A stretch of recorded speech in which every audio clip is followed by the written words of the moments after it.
You thought it was love, didn't you? That deep pull towards someone, the feeling of destiny when your eyes met, the unshakable sense that you were supposed to find them in this lifetime. You told yourself it was romance, the universe rewarding you, your soul finally finding its home. But what if it wasn't? What if the reason you felt that pull had nothing to do with love and everything to do with a debt? Edgar Cayce, the man they called the sleeping prophet, saw this truth again and again in his trance readings.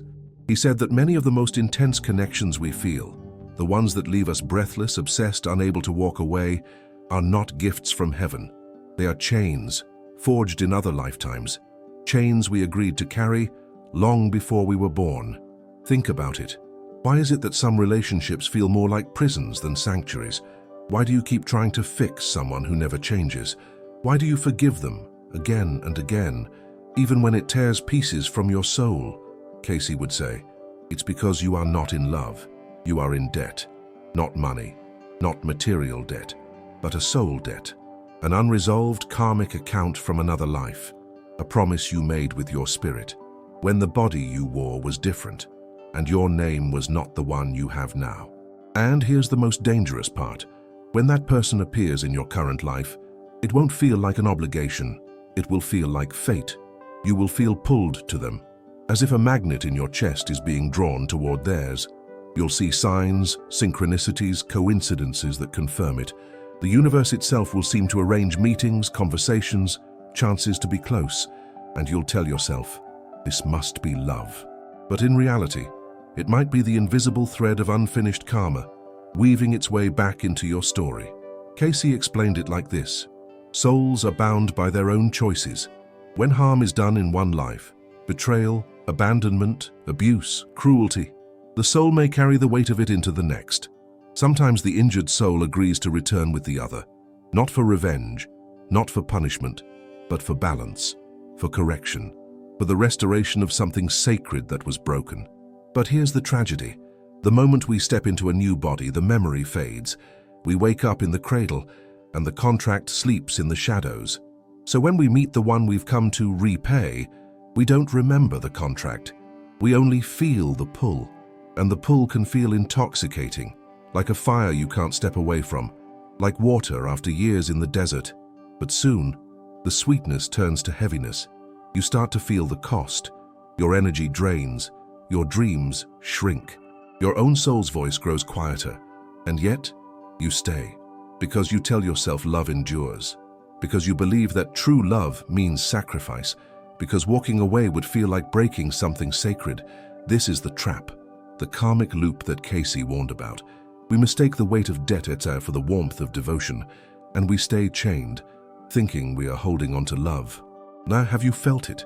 That strange mix of longing and pain, the inability to let go even when you know it's destroying you. That's the echo of the agreement.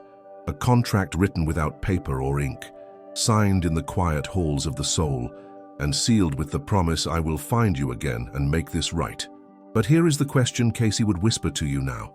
If the repayment of that debt is costing you your own soul, is it still sacred? Or has the lesson already been learned, and you're simply holding on to chains that no longer belong to you? Because maybe, just maybe, the debt has been paid, and you are free, but the prison door remains open, only because you haven't stepped out. And if that's true, then the next step is not about saving them, it's about saving you. As what if the person you think is your soulmate is actually the one you came here to release? Cayce often said that love is the highest law, but he also warned that not everything we call love truly is. Real love lifts. It expands you, makes you more of yourself, opens the gates of your spirit instead of locking them. Real love never asks you to shrink your light to keep someone else comfortable. It never demands that you betray your own soul to honor a promise. But karmic debt disguised as love, that is a different force altogether.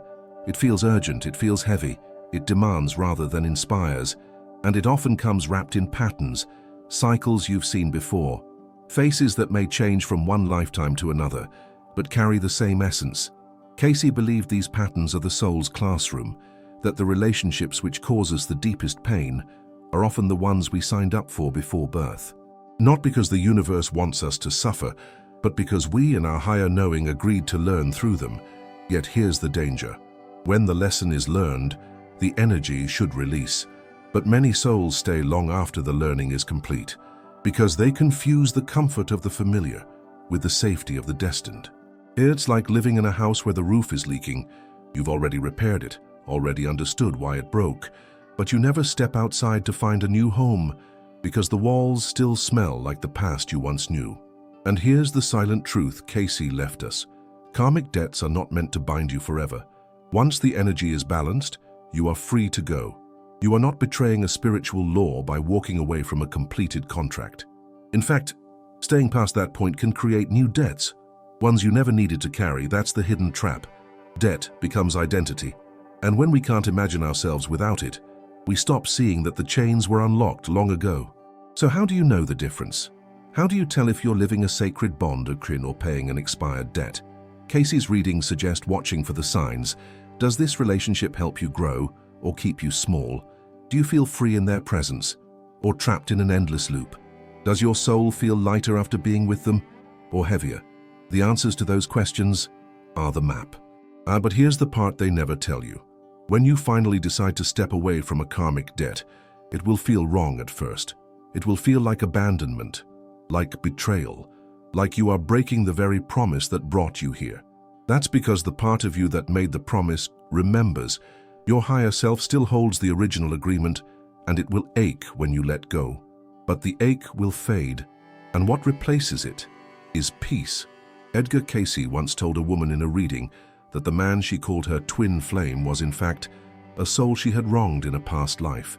She had spent years in that lifetime making amends, and in this life she had found him again, without remembering why. She called it love, but it was obligation. When he left her, she thought she'd failed, but Cayce told her something that shattered the illusion. You have already paid. The rest is his journey.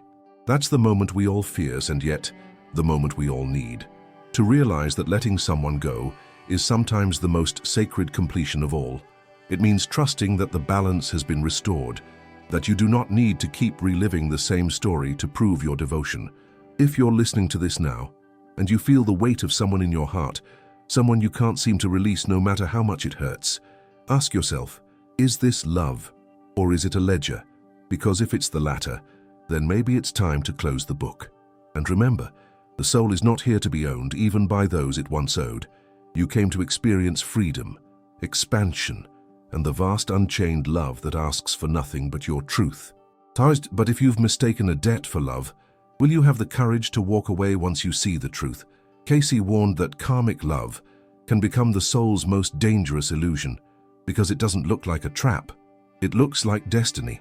When he entered his trance states, he would often speak of lovers whose souls had crossed paths many times before. Some came together in joy, but others met again in the shadow of old harm. And when the harm was great, the tie between them was even stronger. Why? Because the soul is drawn toward resolution, like a wound drawn toward healing. But if the wound is never truly closed, the soul will circle it, lifetime after lifetime, thinking this time it will be different. You've probably felt it.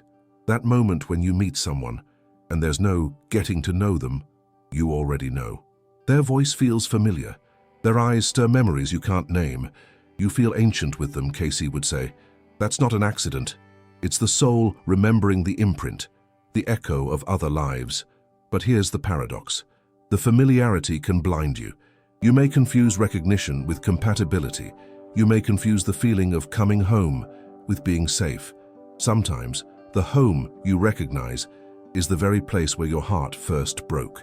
This is why so many karmic debts are mistaken for great loves, because when the soul recognizes the other, it floods you with the intensity of 1,000 shared moments, both beautiful and terrible. It's overwhelming, it's intoxicating, and it feels like proof that this must be the one. But what if that intensity is simply the weight of all that's unresolved? Cayce often told people that unresolved karma will try to balance itself in the most direct way possible. If you betrayed someone before, you may feel compelled to give everything to them now. If you abandoned them before, you may feel unable to leave them now. If you harmed them, you may allow them to harm you in return and call it forgiveness. But forgiveness is not the same as debt payment. and love is not the same as atonement. There's a story Cayce told about a man who had been deeply devoted to a woman for decades, even though she belittled him, cheated on him, and treated him with contempt. When asked why he stayed, the man said, "I feel like I owe her something I can't repay." In a reading, Cayce revealed the truth. In a previous life, this man had ruined her reputation and left her destitute. In this life, his soul had found her again, and without conscious memory, he had dedicated his existence to making it right. But here's the twist. She had already healed. She didn't even remember the wound in her soul. The only one still trapped in the cycle was him. This is why Cayce's warnings are so piercing, because the moment you realize the debt has already been paid, you have a choice: step into freedom, or stay in the prison you've built for yourself. And that choice is where most souls hesitate, because freedom feels like loss at first. It feels like letting go of the deepest part of you, even though the truth is, you are simply letting go of a chain you no longer need to carry. Cayce believed that once a karmic lesson is learned, the soul's energy changes, the bond shifts, the chain becomes a thread, and threads can be released without breaking the heart. But if you refuse to let go, the chain reforms, and the lesson repeats, lifetime after lifetime, until you finally recognize that the highest love you can give another is not endless payment for an old wound. It's allowing them and yourself to walk free. If you've been feeling that your great love is costing you too much, if your spirit is quieter than it used to be, ask yourself, is this truly love, or is it a sentence you've been serving without knowing it? Because here is Cayce's quietest truth, the one he rarely said aloud. Some people you meet in this life are not here to love you into wholeness. They are here to remind you that you are already whole. And when you finally see that, will you keep serving a sentence you've already completed, or will you walk out into the light? Cayce believed the soul always leaves clues. Even when the mind has forgotten the past, the spirit whispers through patterns, dreams, and the way certain people make you feel. He called these clues soul echoes. They are not random. They are the map that can lead you out of a karmic loop if you dare to follow them. The first echo is the intensity at the beginning. Karmic debt often announces itself like a storm, fast, powerful, impossible to ignore. It doesn't grow slowly like healthy love. It consumes. It feels like gravity, and gravity pulls you down just as easily as it holds you close. That's why, when you meet someone and feel instantly bound to them, Cayce would warn you to pause and ask, is this attraction, or is this recognition? Because recognition alone does not mean you are meant to stay. The second echo is the repetition of pain. When the same wound appears again and again, in arguments, in silences, in the way you are treated, it is the soul signaling that the lesson has not yet been integrated. You may forgive, you may try to change, but the same injury keeps resurfacing. Cayce would say, the wound is the teacher, but the teacher's job is to prepare you to graduate, not to keep you in class forever. If the same wound has been bleeding for years, maybe it's because you've already learned the lesson, but you haven't accepted your diploma. The third echo is the drain. Real love energizes you. Even in hard times, it nourishes your spirit, but karmic repayment disguised as love takes. It leaves you feeling empty after being with them, like you have given something away you can't quite name. It's not just emotional. Your body feels it. Cayce noted that unresolved karmic entanglements often manifest as physical symptoms: fatigue, illness, even chronic pain. The soul's exhaustion becomes the body's exhaustion. And yet, the moment you think of leaving, fear floods in. Not fear of being alone, but fear of breaking something sacred. That's the fourth echo, the sacred guilt. It's the feeling that if you walk away, you'll be punished by the universe, that you'll be abandoning a divine task. Cayce dismantled this fear with a simple truth. You cannot abandon what has already been completed. You can only abandon yourself by refusing to move forward. So how do you dissolve the debt? How do you step out of a lifetime-long pattern without carrying it into the next? Cayce's guidance was deceptively simple. 1. Recognize the pattern. Call it what it is. 2. Acknowledge the repayment. Decide whether you have truly done your part. 3. Release with love. Letting go is not rejection, it's freedom for both souls. 4. Forgive beyond memory. Forgive them for what you can't even remember, and forgive yourself for taking so long to see the truth. He believed that when you forgive at the soul level, the contract dissolves, the energy shifts, and the tie that once felt like a chain becomes a thread that drifts into the wind. But here is where most people stumble. They wait for the other person to release them first. They hope for closure, an apology, or a final act of love that says you're free now. Cayce warned against this. He said the release must begin with you, because some souls are not ready to set you free, and if you wait for them, you may spend another lifetime in the same loop. The courage to step out must be yours alone, and yes, it will hurt. You may feel like a part of you is dying. In a way, it is. It's the version of you that was defined by that debt. But what is born in its place is a freedom so wide and quiet you may not recognize it at first. It won't feel like the intensity you've known. It will feel like stillness. And in that stillness, love will finally have space to grow without chains. So ask yourself now, is there someone in your life who feels like a part of you, but also feels like a weight? Have you been mistaking the chains for devotion? Because Cayce would tell you, the universe will not close the door for you, but it will hold it open until you are ready to walk through. When that moment comes, will you have the courage to leave the prison of a love that was never love at all? Cayce often described karmic bonds with a strange and haunting image. Chains of gold. He chose gold for a reason, not because the bond is precious, but because it's beautiful enough to make you forget it's still a chain. These are the relationships that glitter, the ones that have moments so luminous, they make you doubt the darkness that surrounds them, the laughter that echoes just enough to erase the memory of last night's tears, the sweetness that arrives just in time to make you question if the pain was ever real. Gold is dangerous that way. It blinds you with beauty, and while it binds you with weight. Cayce would say, the most enduring chains are those the soul mistakes for ornaments. Think about it. If the chain is ugly, heavy, and rusted, you notice it right away, you fight to get free, but when it shines, when it feels like treasure, you keep it close, you even protect it. You tell yourself, this is rare, this is worth the struggle. This is what love is supposed to feel like, and so the chain stays, not because you can't break it, but because you won't. These chains of gold often form with people who mirror something deep in your soul. They may carry your same wounds, or reflect your hidden strengths. They may ignite your fire or calm your storms, and yet, beneath the surface, they are still holding you in place. Cayce warned that these bonds can trick even the wisest souls, because the gold is not a lie, so the beauty you feel is real, but beauty alone does not mean freedom. He told the story of a woman who loved a man with all her heart, a man who inspired her, made her laugh, challenged her mind. But he also diminished her dreams, subtly steering her away from her own path so she could orbit his. She called it devotion. Cayce called it a chain of gold. In a reading, he told her, the beauty is part of the bond, but the bond is not meant to last forever.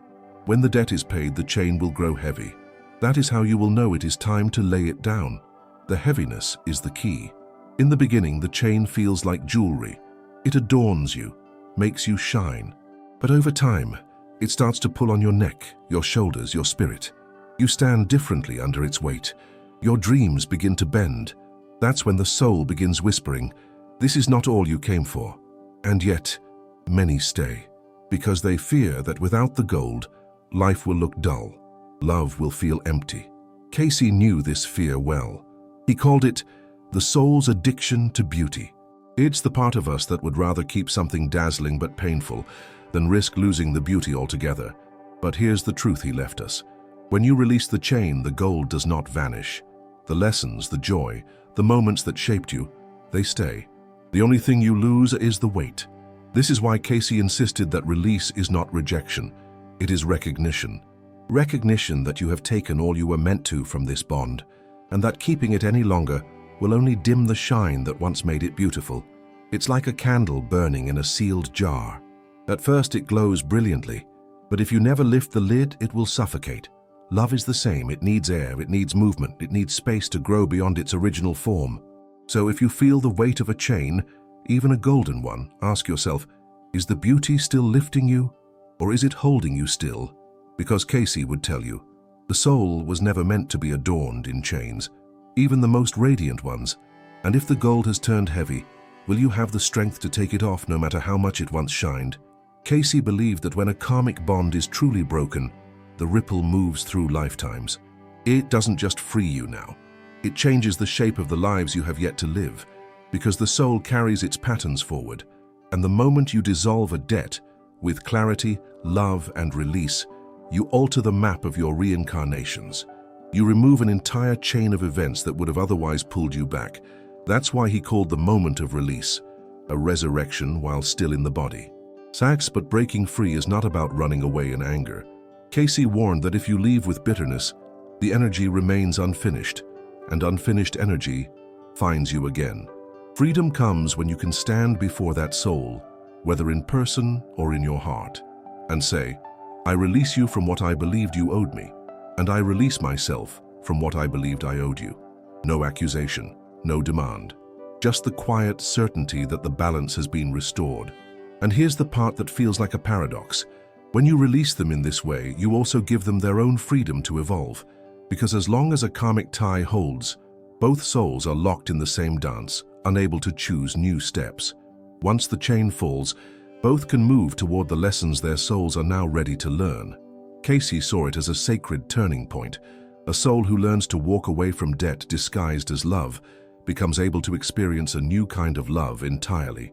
A love without bargaining, without repayment, without the weight of you owe me or I owe you. This is the love he called soul companionship. It's light, it's mutual, it grows without draining, and it can only enter your life when there's space for it. Think about that for a moment. If your arms are full of the past, how will you hold the future? If your heart is still bound to what was, how can it open fully to what could be? Cayce would tell you, the universe is always offering you more than one path, but the path you see is determined by the chains you choose to carry. And maybe that's where you are right now, standing at the doorway of a new chapter, but still holding the keys to a cell you've already left. The door is open, the air outside is fresh, but part of you still lingers inside because it's familiar, because it's safe, because walking out means becoming someone new. That's the final test. Not the letting go of the other person, but the letting go of the version of you who needed them. Cayce often said, you cannot take the next step until you put down the weight you no longer need. And here's the truth hidden inside that sometimes the greatest act of love you can give someone is to no longer need them to be part of your healing, to thank them, silently or aloud, for the role they played, and then to step into the life that awaits you beyond them. Because in the end, as this was never about losing love, it was about learning love. Learning that love is not measured in the years you endure, but in the freedom it allows you to become more of who you truly are. Learning that no soul is meant to be a debtor or a creditor forever. Learning that the most sacred promise you ever made was not to them, but to yourself. So if you've been feeling the weight, if you've been wondering why love feels more like labor than joy, maybe this is your moment, your resurrection in the body, your step into a lifetime no longer defined by what you owed, or by what was owed to you.